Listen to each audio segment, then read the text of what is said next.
Welcome to the Rotary Club of Seattle. I'm Nancy Cahill, this year's president of the club. I haven't officially told you about the walk-up song. Some of you would recognize that from Queen. It's called Don't Stop Me Now. So it's really Don't Stop Us Now. So I want you equally as inspired each week when you hear the walk-up song, because it's not just for my benefit. So we start each meeting with a song followed by an inspiration. Our song leader today is Dr. Raymond Tymus Jones, who is accompanied by Ryan Bunbury. After the song, Dr. Jones will provide us with the inspiration. Thank you.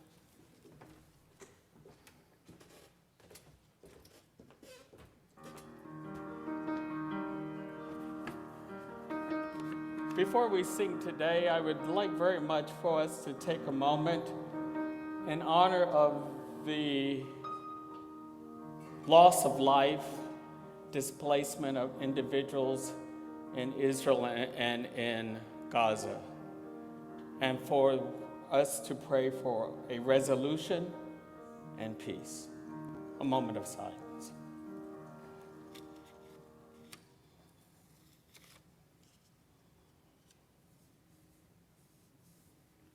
Thank you. We're going to sing Let There Be Peace on Earth today. Masha, in her preparation to give the inspiration today, has selected words from this very song, and we had not talked to each other. So the theme for this moment in time is Let There Be Peace on Earth.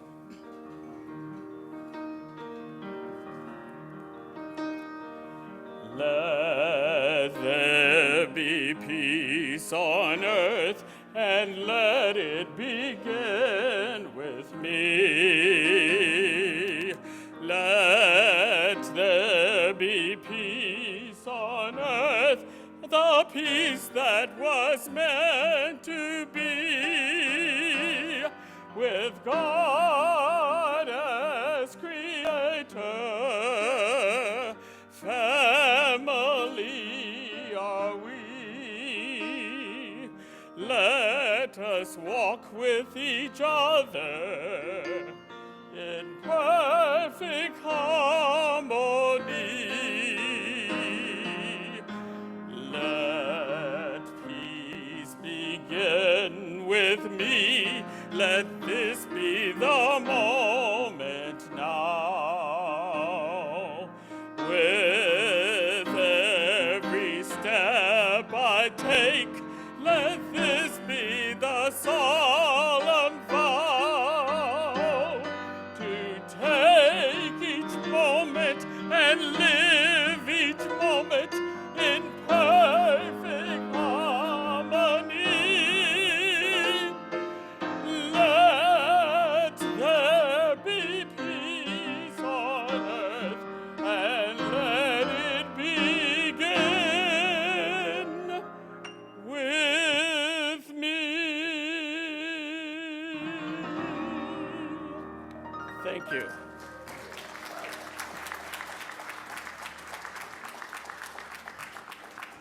You can be seated. Thank you. Wonderful, Ryan and Raymond. That was just beautiful, and we're just grateful to have that constant reminder of the importance of peace. We're privileged today to have two new members to be introduced to our club today. Jane Pryor will introduce Terry Masago, and Joe Phillips will introduce Allison Hickey. Welcome, Jane.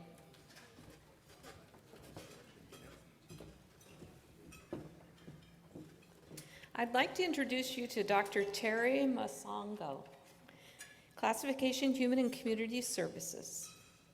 Terry was born in Harare, Zimbabwe. Terry's family there lived in poverty. With an alcoholic father, the family struggled to meet their basic needs. However, following his academic interest in finance and accounting after graduation, Terry began working at a British mortgage bank, a job he kept for 6 years, and at the age of 23, he bought his first house, a 3-bedroom home for his family. I wasn't aware of this, but the Salvation Army has a strong and enduring ministry in Zimbabwe Terry is a fifth-generation Salvation Army member. After marrying his wife Rutendo in 1999, the couple moved to Australia to attend a Salvation Army Youth Leadership School. And from there, the Masongos went to Spokane to work at a Salvation Army summer camp, after which they were offered jobs in Spokane. So in 2000, the couple returned to Spokane and began their decades-long ministry with the Salvation Army. Terry attended the Army's Officer Training College seminary to us in Palos Verdes, earning an associate's degree in ministry in 2006. He was then appointed to lead the Salvation Army's Renton chapter, where he led a successful capital campaign and opened a new food bank and social services center. Terry joined the Rotary Club of Renton, and as a member of the Student Exchange Committee, his family hosted exchange students from India and Argentina. In 2011, the Masongos were transferred to the city of El Cajon in San Diego East County. As a member of the El Cajon Rotary Club, Terry joined the International Service Committee and organized quarterly trips to Mexico to provide cleft palate surgery and coordinated a fresh water project in Zimbabwe. During this time, Terry raised $5 million for the Salvation Army and earned a bachelor's degree in leadership and ethics from Nazarene Bible College. When he was transferred to Pasadena in 2016, Terry led a successful $42 million capital campaign to build a combination food bank and 65 units of affordable housing. Continuing his Rotary membership in Pasadena, Terry served as a board member and chaired the club's music competition committee. And he also completed a Master's of Science degree from Grand Canyon University in Phoenix. He then went on to complete his PhD in Education and Organizational Leadership, also from Grand Canyon, in 2023. Today, he never seemed exhausted to me, but today he's the new General Secretary of the Salvation Army Northwest Division, which includes Washington, Northern Idaho, and Western Montana. He is also the King County Coordinator for the Salvation Army, with Rutendo by his side, who leads the Women's and Older Adults Ministries. The Masongos live in Shoreline and have two daughters, aged 17 and 22. And when he's not working or volunteering, Terry enjoys spending time with his family, reading, and following the English Premier Football League. That's soccer to us. And the Seattle Seahawks and the Seattle Sounders. So when asked what he'd like his fellow Rotarians to know about him, Terry replied, "I am passionate about helping people. I want to give back and inspire others to give back too." Please join me in welcoming Terry to the Rotary Club of Seattle.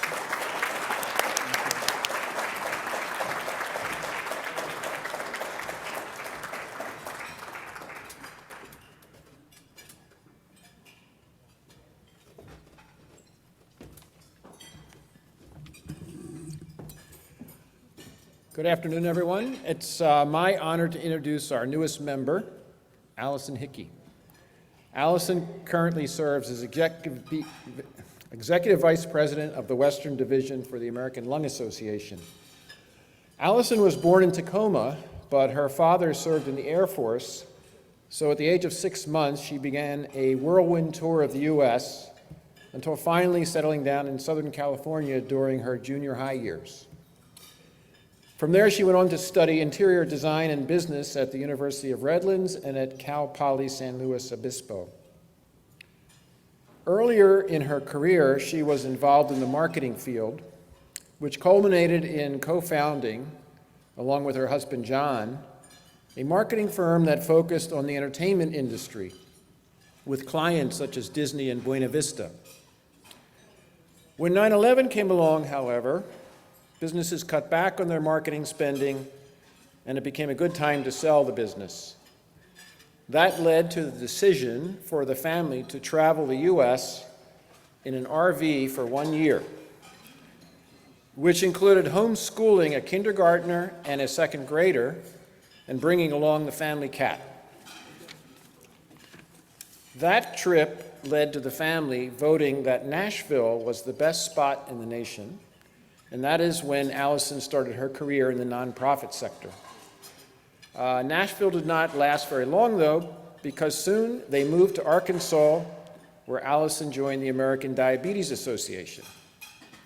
And 8 years ago, Allison took on her current role with the American Lung Association and moved to Seattle. Allison still has a cat, but not the same cat. The second grader, Brianna, is now married and living and working in Dallas, and the kindergartner, Christian, is working in Los Angeles. When not pursuing the mission of the American Lung Association, Allison loves to golf. And her second passion is crafts, specifically Christmas villages, which has actually become a side business for her. One reason for joining Rotary is that Allison wants to expand her network. Between the pandemic and all her traveling across the region, she wants to strengthen her connections in our community. So please be sure to welcome and connect with our newest member, Allison Hickey.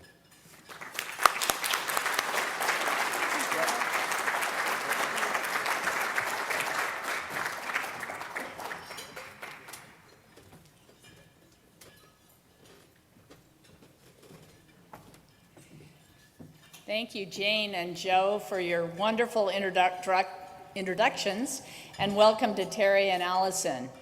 We have a Rotary pin for you, which will connect you with the 1.4 million Rotarians in 46,000 clubs throughout the world. We wear it with pride. It can work on your name tag like this to figure out how to combine the two.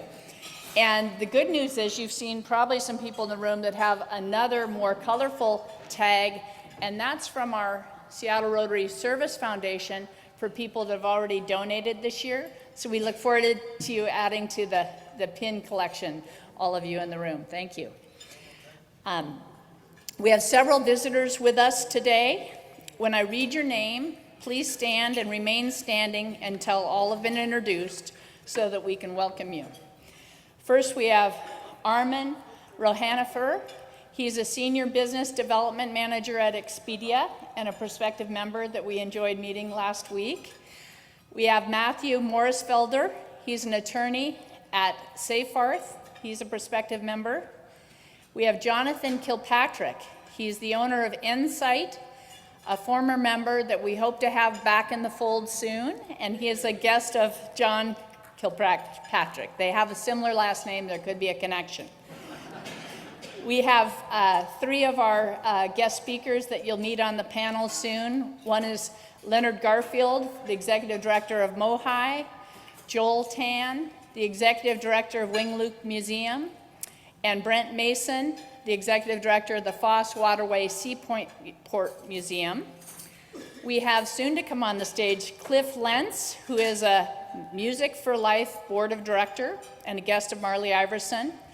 And we have Andrew Face, a Music for Life Board of Director, also a guest of Marley.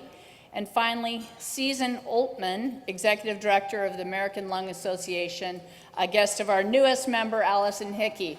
Let's have a warm Rotary welcome for all these guests.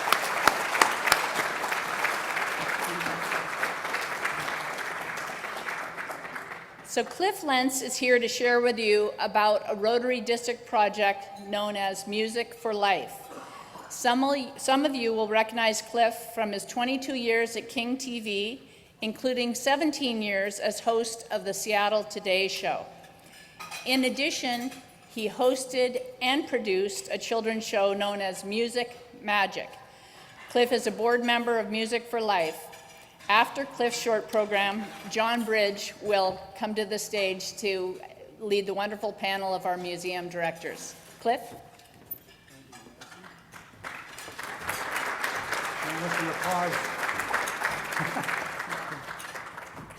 Well, good afternoon. Nice to be here. I want to thank Jeff Parker for inviting me here and to President Nancy for that kind introduction.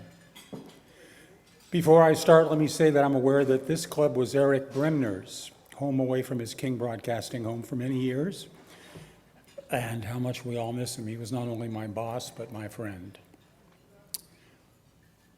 Music for Life has a very interesting history with this Rotary Club. Our mantra Our mantra is that Music for Life provides donated and repaired musical instruments at no charge for use by public school students. Providing ready-to-play instruments is the only thing that we do. We get the instruments from adults who have them in their garages or attics or closets or under their beds. We know you've got some hiding someplace out there. And we try to put them in playable shape and get them to school districts. Next.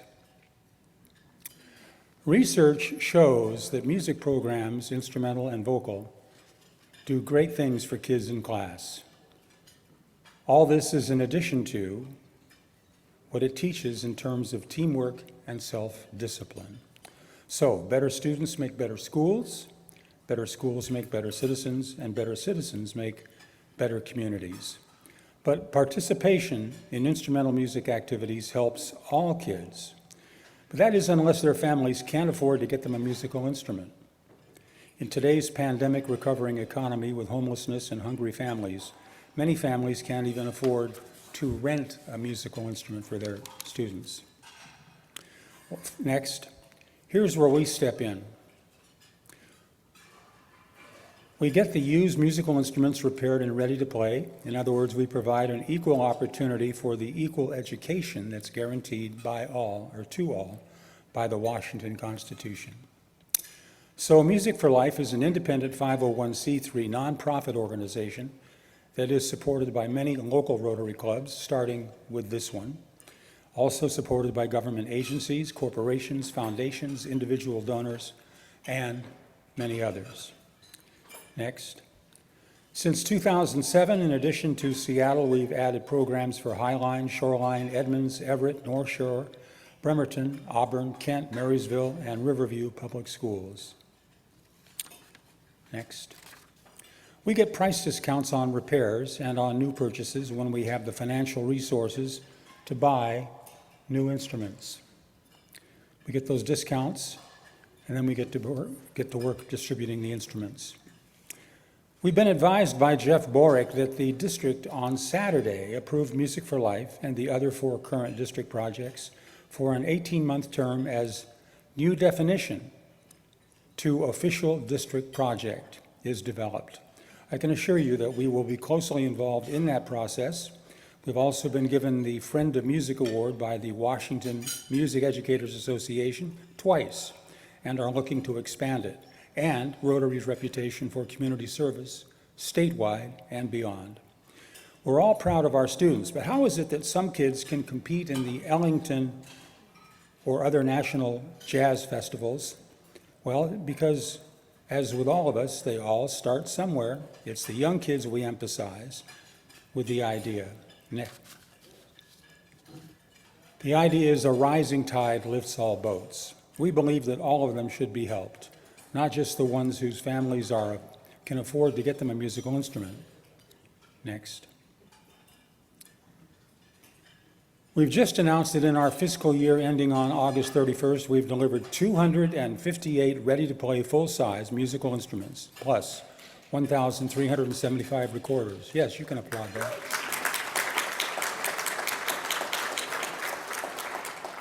I think that's a recorder lover out there who led the applause. And that is a total value of $126,000 to our 11 school districts.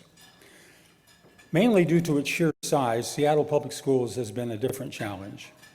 So we've been working with 4 schools in that district and have delivered 12 ready-to-play instruments in just the last year and a half. 4 of the 8 instruments delivered since September 1st have gone to Seattle schools, and we have a request for at least a dozen more instruments: trumpets, trombones, violins, flutes, and others. We're also working to add more music teachers and more Seattle schools. Next. What about distribution? How do we decide which public school district receives which instruments? First, we let the instrument donor tell us. If an instrument donor designates that one of our 11 participating public school districts is to get his or her musical instrument, it goes there, presuming it can be repaired. We honor the donor's wishes. We've done this every time during our first 16 years. Second, instruments are provided to participating school districts based on the financial productivity of each chapter. The more funds a chapter raises, so we can repair instruments. The more instruments their school district gets. Think of it this way. Is it fair to all concerned? Yes, it is, and it's that simple. Now, every student, or every instrument, I should say, is a loaner and must be returned when the student leaves the school district. This means that each instrument may benefit 3, 4, or 5 students during the course of its remaining life. Next. You're all aware of the term double entendre, meaning a double meaning. Well, Music for Life is a triple entendre. First, Music for Life takes kids off the streets, away from gangs, drugs, and other negative influences, and gives them something meaningful to do with their time. Second, Music for Life opens the wonderful world of music to kids for the rest of their lives. And third, Music for Life was started under the administration of your President, John Iverson, in 2007. And that's why our name includes the numeral 4 to designate Seattle 4. So our name is beyond cute and has real substantial meaning. We are having conversations about expanding the program statewide and even beyond, but no matter where we go, our name will always be Music for Life. And we always explain why. Music for Life has to be sustained from year to year. Even though they do give us discounts, we have to pay vendors to repair instruments because they have to pay their employees. And musical instruments don't just fall from the skies. We are nearly completely dependent on the specific instruments that donors want to give us. The practicality of this is that a teacher cannot come in and say, give me 2 French horns and 3 violas. If we have them, hopefully we can comply, but we can't always provide what we don't have. The chapter teams are open to anyone who cares about kids, instrumental music, or education. We invite your ongoing involvement and participation. It's a local program that helps kids right here in the area. Next. What can you do? Well, if you have a lovingly used, that's in quotes, musical instrument, we'd be happy to help you get it donated. The donor form must come with the instrument. Help us spread the word. Tell your friends, coworkers, neighbors, and family members about the Music for Life program. Here's an idea. Tell your trick-or-treaters. We would be happy if some others of you wanted to join one of our chapter teams. That's it. That's Music for Life. Marley Iverson of this club is also on our governing board and is here today. Marley's over there. And as is Andrew Face, our new treasurer and member of the Issaquah Rotary. He's hoping to start a Music for Life out there. Been a real pleasure chatting with you. Fond memories of being in high school and being selected to be a junior Rotarian many, many, many years ago. So that's at least one connection I have with you, Nancy. Thanks very much. My pleasure.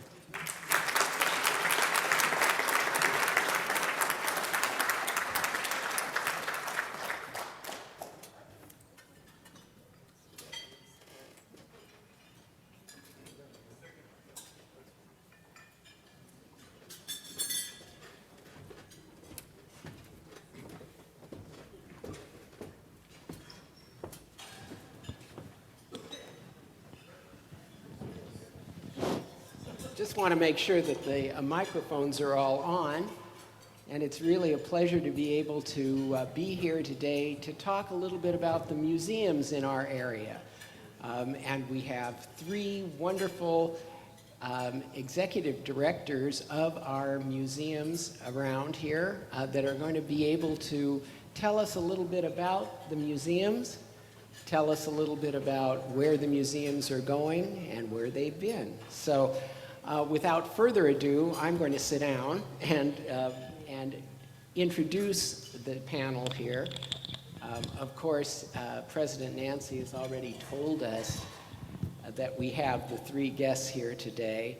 We were going to have a 4th member of the panel, but she has come down with COVID, and so we have to be very careful these days, and so she's unable to join us. That was Gabby Chavarria, who is the executive director of the Burke Museum out at the university. But closest to me on my right is Leonard Garfield, who is the executive director of our wonderful Mohi Museum, Museum of History and Industry, down on Lake Union. We have Joel Tan, who is the new executive director. I say new because I've been involved with the Wing Luke for many, many years, and he's brand new to town. And Joel is with the Wing Luke Museum down in the Chinatown International District. And we all know that we put in our bulletin our concern these days, particularly with anti-Asian hate, prejudice all the way around the world right now, and what has happened at the Wing Luke Museum. And perhaps you can fill us in a little bit about that and where the Wing Luke is going from here based on that. And the third member of our panel is Brent Mason, and I grabbed him at the last minute to come on up here. He was going to come up anyway as my guest, but because we're running partners, and he is the executive director of the Foss Waterway Museum in Tacoma, and so gives us a little bit of a regional involvement with museums. So without further ado, I'm going to let Leonard start off and tell us a little bit about him and his background and his museum. Okay, well, thank you, John, and thanks everyone in the room. I would be remiss if I did not acknowledge that there is someone who predates me at Mohi, Jim McCurdy back there, whose dad, James, and grandfather, Horace, were very instrumental to the foundation of Mohi. But we are the region's history center, so we are the place that shares the incredible stories of this region, stories that you will find enlightening and new, but also that hopefully you'll see yourselves reflected in that as well. So whether you're a newcomer to Seattle or you've been here for generations, we hope that you'll consider Mohi as your history place. And that's what our mission is to make sure that people feel empowered by that history to make really smart decisions about where we're going next. And before we go on to Joel, tell us how old the museum is and give us a little bit of Sure. history of our history museum. History of the History Museum. Well, we began way back in the early 20th century, 1911. I got to check with John. He's my board member who has all the governance under control. But we started the museum as a physical location in the Montlake neighborhood in 1952. And then in 2012, at the very end of the year, we opened up the museum in a very new location, the Historic Naval Reserve Armory at South Lake Union. We've been there for the last 10 or 11 years. So we've been around for over a century serving the community. Thanks. Joel, the floor is yours. I want to thank first all of you for your time and your attention, and I'm so pleased to present with our other panelists here, and particularly John for bringing this together.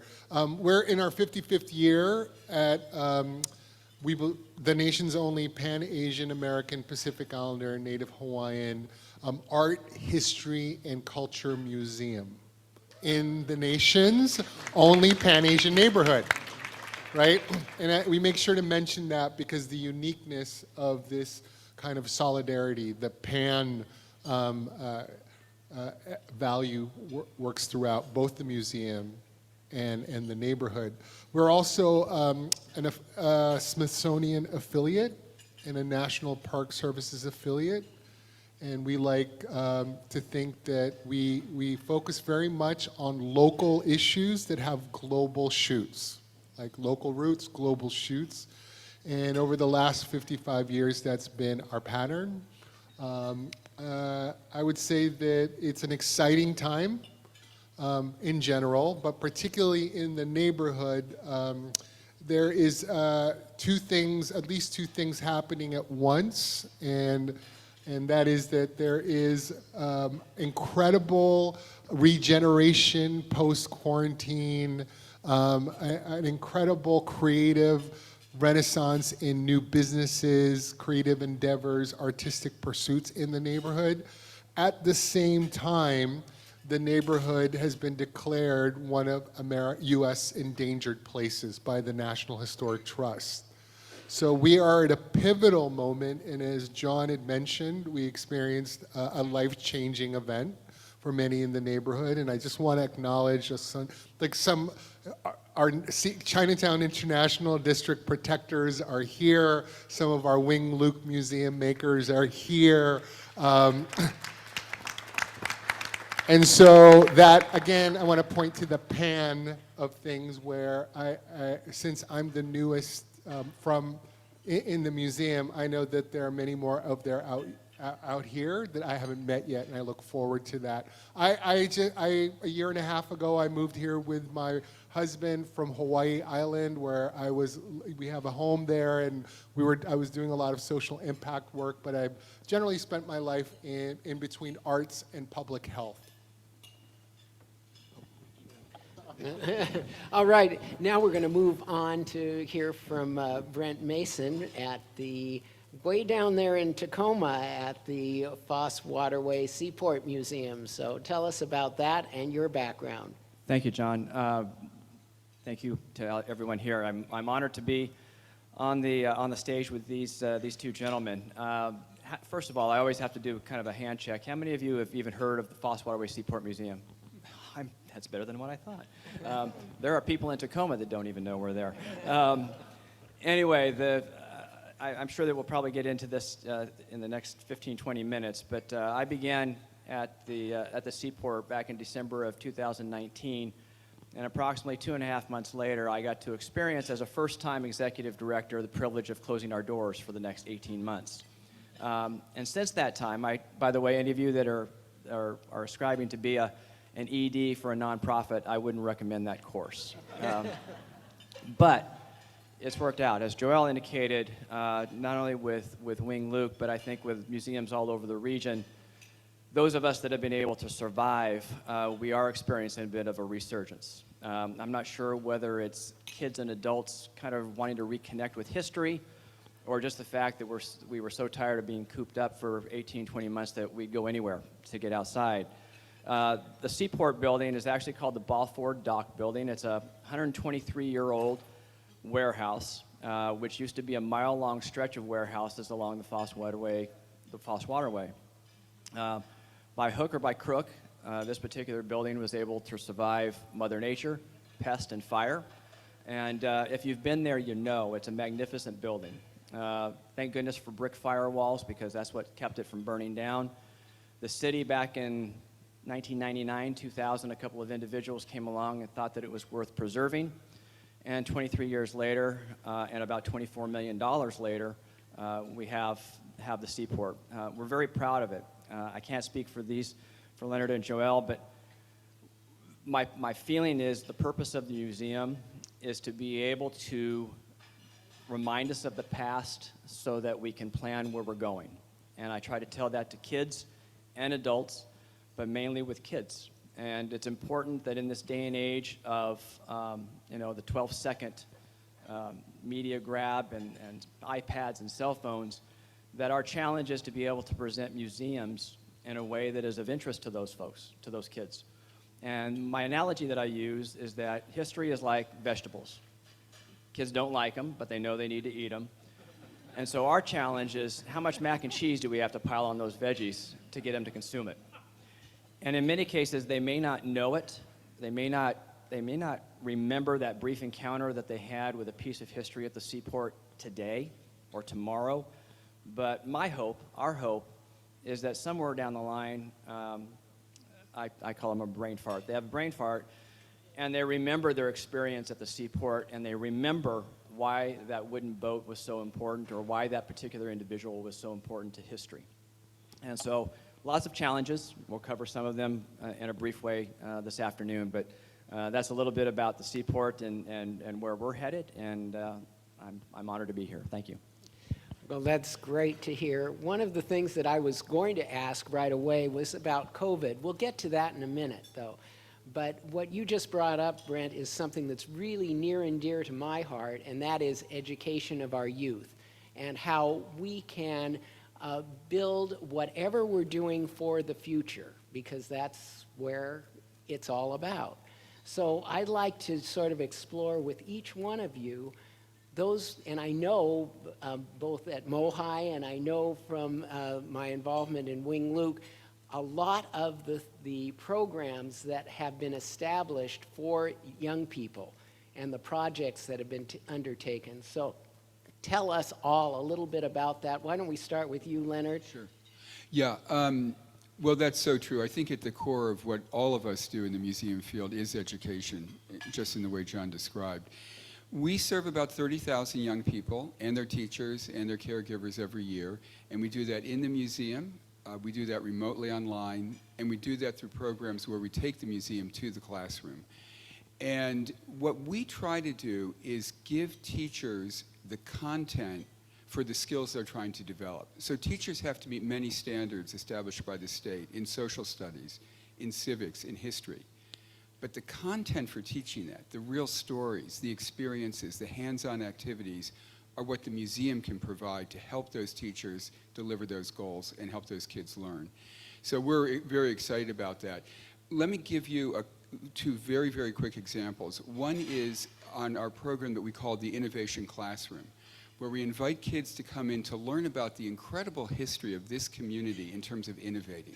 How have we solved problems? How have we built the future? What are the skills and the traditions that they can incorporate into their lives? Then we ask them to go back to their classroom and look around their household, their neighborhood, to discover a problem that can benefit from those same innovative solutions that we've learned through history. They come up with solutions, they come back to the museum, present them, and their solutions become part of the museum. So they're both reflecting our history, and they're seeing that they themselves are actually making history. And we try to do that in many different ways with thousands of kids every year. Go ahead, Joel. Tell us a little bit about the projects that Wing Luke has. In terms of young people, we, over the last 55 years, we've developed a robust set of programs that range from after-school programs to teacher education, curriculum development programs. There's Camp Bruce Lee in the summers that we do with the Bruce Lee Foundation. There's our youth gallery. So I think it's continually evolving, but I want to offer some context in terms of, I don't know if our work is dissimilar in education, but I think core, especially core to our work across generations, and especially in the context of this time, we are leaning into the power of museums. You know, normally one thinks of going to see something at the museums.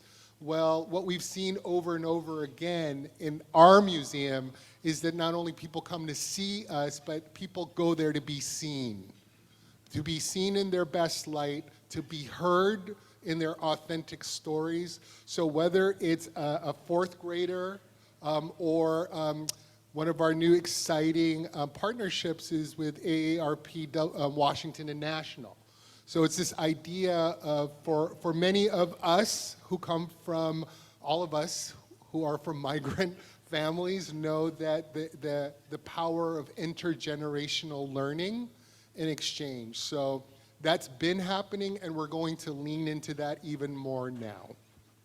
Super. Brent? Well, I want to be able to connect to something that Cliff had said previously, and that's how Music for Life is about benefiting kids, and kids become better adults, and they become better contributors to the community. And I think that that's what I feel like the role of museums, and I'll say the Seaport is. When I talk about the vegetables and the mac and cheese and so forth, I think it's important that we be able to get young people to appreciate the past, what helped, in this case, develop Tacoma, so that they want to come back and they want to be contributing members of our communities. They are, in our case, they're our future board members, they're our future members, our future visitors, our future donors, future business owners, et cetera, et cetera. And so, in our particular case, you've got a 42,000 square foot warehouse space. From an exhibit standpoint, we have a long way to go, but we're very proud of our education programs, and we learned a lot during COVID. I'm going to put a silver lining on a pandemic, which is hard to comprehend, but it really forced us to do a lot of innovative thinking, being willing to explore things outside the box. And you know, we always hear in all sorts of industries, well, it's because we do it that way. Well, COVID gave us permission to do it a different way. And I would say that probably if there were 100 things that we learned, we've probably kept and adapted about 95 of them. And a lot of that's been our education program. We went from providing virtual programs to being able to be back in person. And one of the ones that's most impactful, that has little to do with history really, but is being able to get 7th graders on the water, on a boat on the water. A lot of these kids are coming from South Tacoma, Hilltop area, didn't even know they lived by the water. And then the fact that their first experience to be by the water is on a boat blows my mind. The program is designed to teach marine science, but I think what I enjoy the most is being able to see a student who has never seen the water, never been on the water, and see their eyes become as big as saucers. And then to be able to, as part of that bay tour, includes going up one of the inlets of the port, and to be able to show them a cargo ship. And this is where, you know, when I was a kid, I wouldn't have made this connection, but today you use Amazon for everything, right? Is you'd be able to say, you know those shoes that you received from Amazon? That's where they came from. And immediately it's like, oh, okay.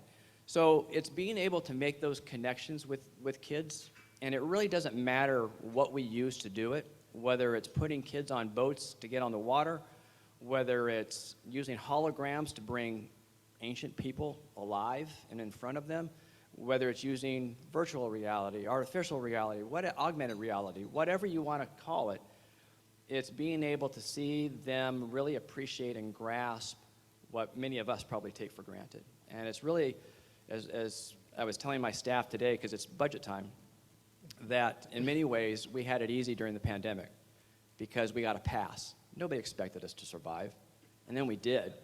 Now the pressure's on. And so in 2024, we're very much looking forward, but that's those challenges of being able to excite the community and excite students. Again, I won't speak for Leonard and Joel, but that's kind of what gets me up in the morning. Well, that's great. You know, that leads us into, you already covered that about COVID. The changes that were required by your museums during COVID, fill us in a little bit about that. Go ahead, Leonard. I always get to be the first one to answer your question, so I have no time to think about the answers, John.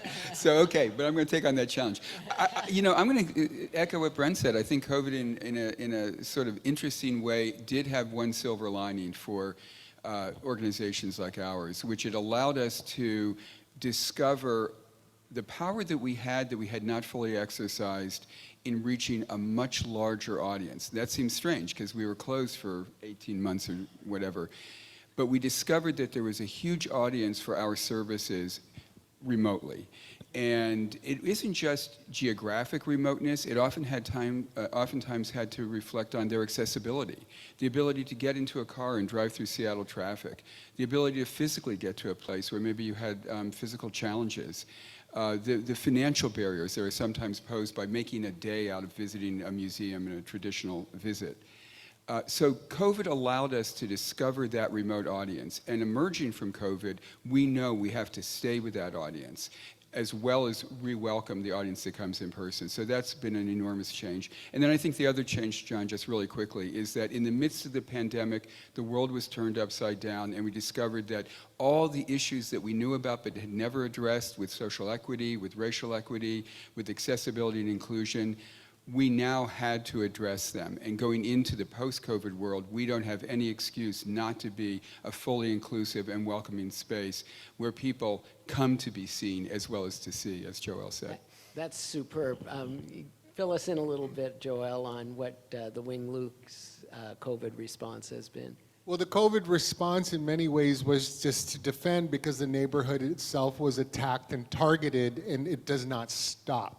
So I would say that quarantine, or at least those times, have extended up until September 14th and moving forward.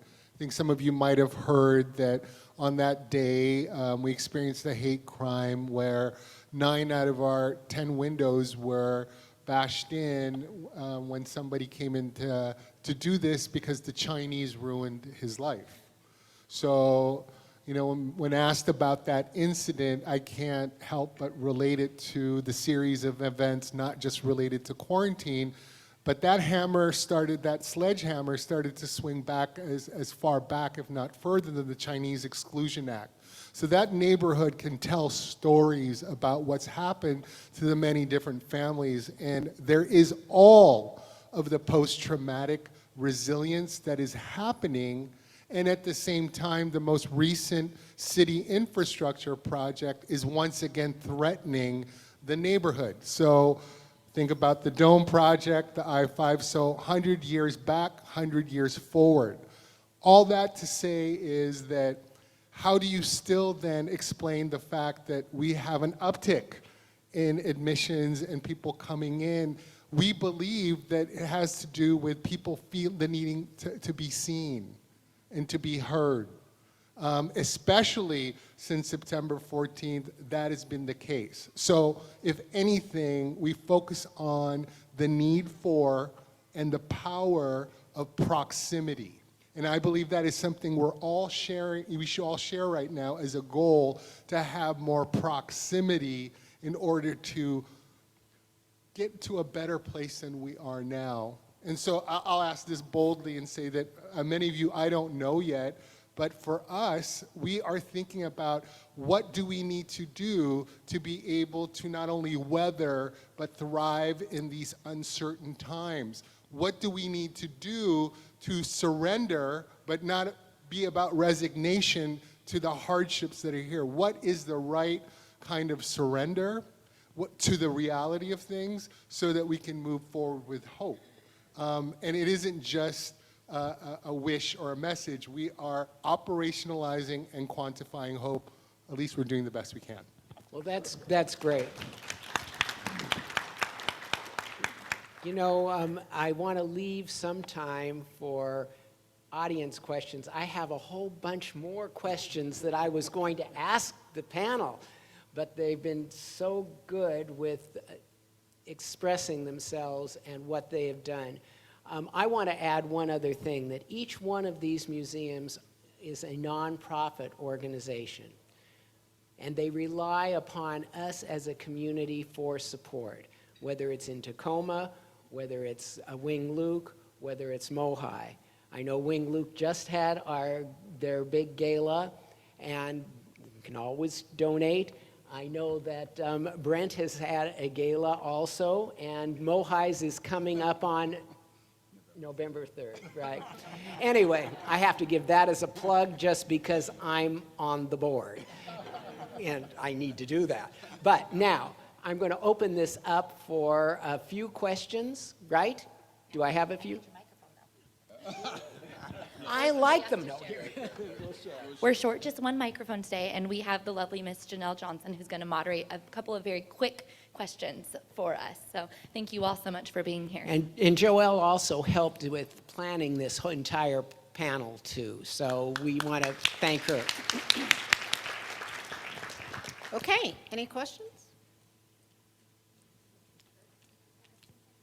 Oh, sorry, Jacinta. Thank you, panelists. I thought that was pretty interesting. Credit to you, John, because I thought it would be a boring program, but, but I was fascinated by the content. We're not going to have any boring programs here at Rotary. So I'm just curious.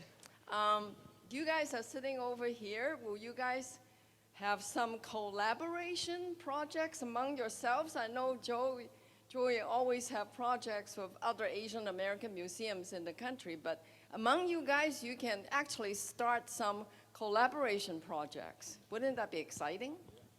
Well, we do a lot of collaboration, don't we? I mean, and historically for years we've done it, but I love that idea, and you are history, so thank you for saying that. I think you're in our museum. Jim? Brent, you jokingly commented that most people have never heard of your organization. To each of the three of you, what do you do to raise awareness? Example, the Woodland Park Zoo does their summer concerts and the Brew at the Zoo, things like that. What do each of you do to raise awareness and foot traffic, not necessarily the fundraisers, but other events? I'll give Leonard a break since he can now glean off the two of us. Again, I hate to keep going back to COVID, but I will. The Seaport exists in a Tacoma Museum district. And while my wife would kill me for saying this because she gets tired of hearing me say it, the Seaport, because of our location, ends up being sort of at the bottom of the totem pole. So when the pandemic hit, when everybody else was retreating, we were advancing. And when people were cutting back on their marketing budgets, we were actually adding to our marketing budget with the express purpose that when it was done, and we had to figure that it was going to be over at some point in time, knock on wood, that we would be ready to go.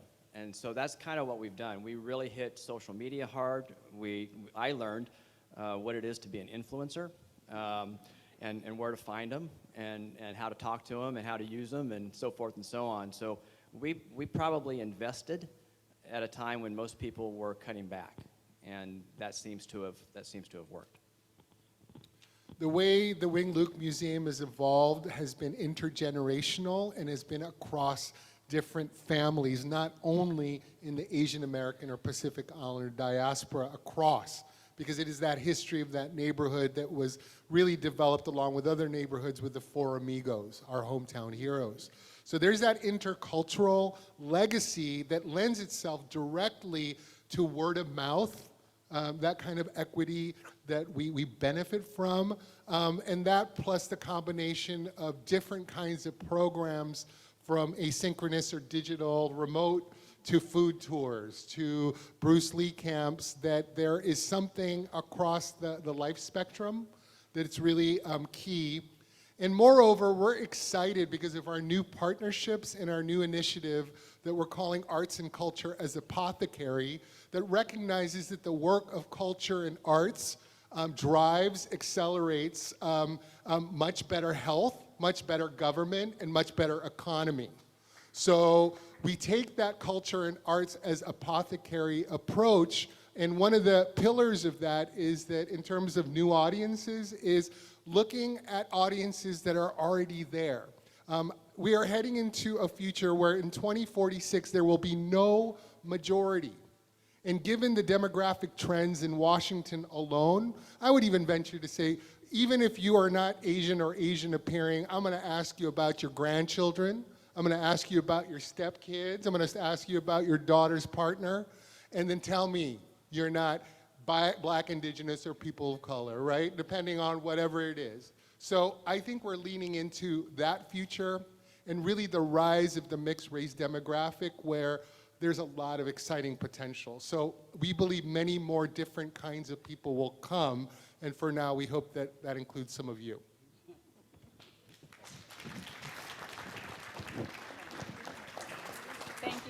Thank you so much, John, and to our three incredible panelists. What a great way to give us a sense about your amazing museums, and the history of our region is protected because of the legacy you have protected for it. Thank you so much. And we'll get off the stage now. Great.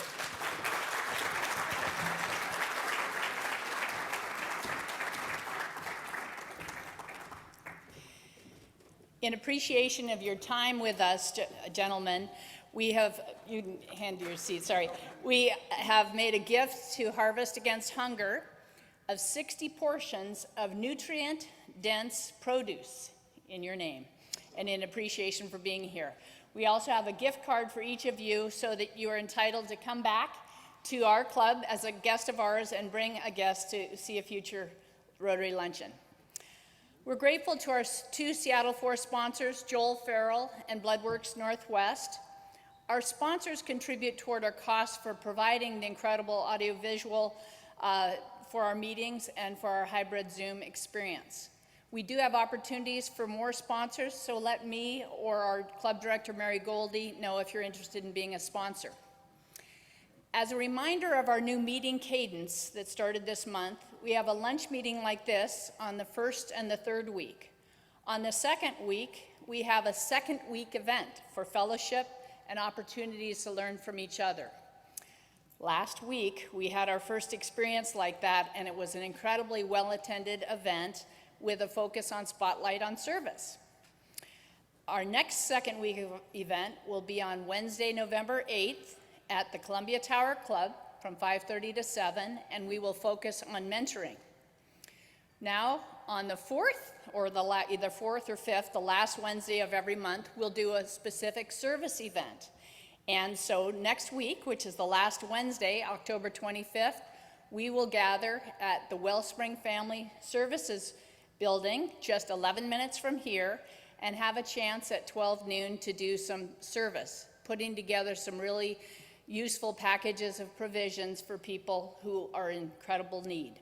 There's plenty of free parking there. We're going to work on giving a link on the newsletter to give you more information on how to get there. We'll also have some carpools, so let us know if you need help getting there. Our November service project, meaning the last day of November, the 29th, the last Wednesday, we'll be putting together at the Pike Place Market some packages of food for those that live nearby and are in food insecurity. So that's going to be an exciting chance to work together, use our hands and feet, and help others. Last weekend, we had our district conference for what our district is called 5030, and there were informative and inspiring sessions, and 55 clubs sent representatives there from our district. My time at the conference gave me time to reflect on the impact that service has on each of us.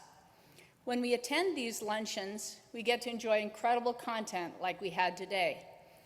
We often think, too, that the benefit we get out of this is the remarkable group of people in this room and a great way to meet people in the Seattle community. That is important. Then some of us do some volunteering, too. That's important. How does this all tie together? If we think holistically, we need to remember that we often get far more out of what we give to Rotary than what Rotary gives to us. Here are a few examples.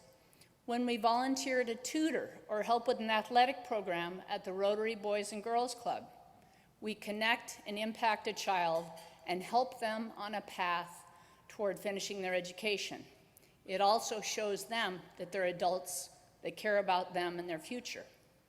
When Jim Moore and other members of the International Service Committee work on projects in Africa, they bring on their expertise on water systems, and they collaborate with Rotary Malaria Partners to work to protect millions from dying of malaria. Last year alone, 612,000 people died of malaria, and the majority of them are under age 5. Wow. More closely, our Peace Builders Committee helped provide funds toward an innovative chess park down in the Rainier Valley, one of the roughest stretches of Rainier Avenue. Now young kids meet together to learn to play chess and foster a safe place to hang out instead of being involved in dangerous activities. Many, many young adults have come and mentored them in the game of chess. It's just amazing to watch.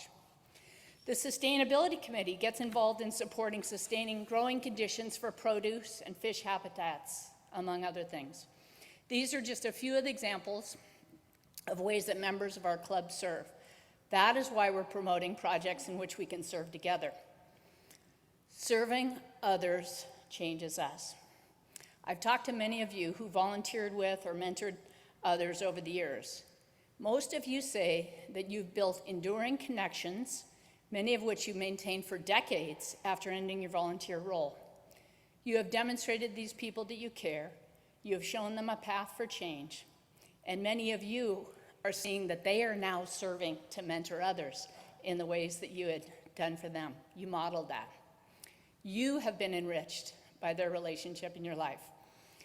Kind of emotional because it's really fun stuff.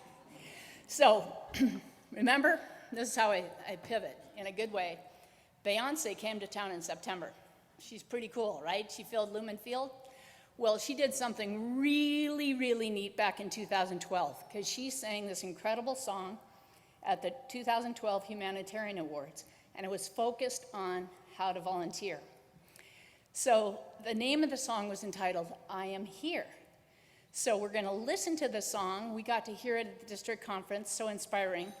As she sings that phrase, I am here, please, all of you kind of picture the places where you serve others and picture where you have been when you've helped others and reflect on how it made you feel and what impact it had on them. Here we go.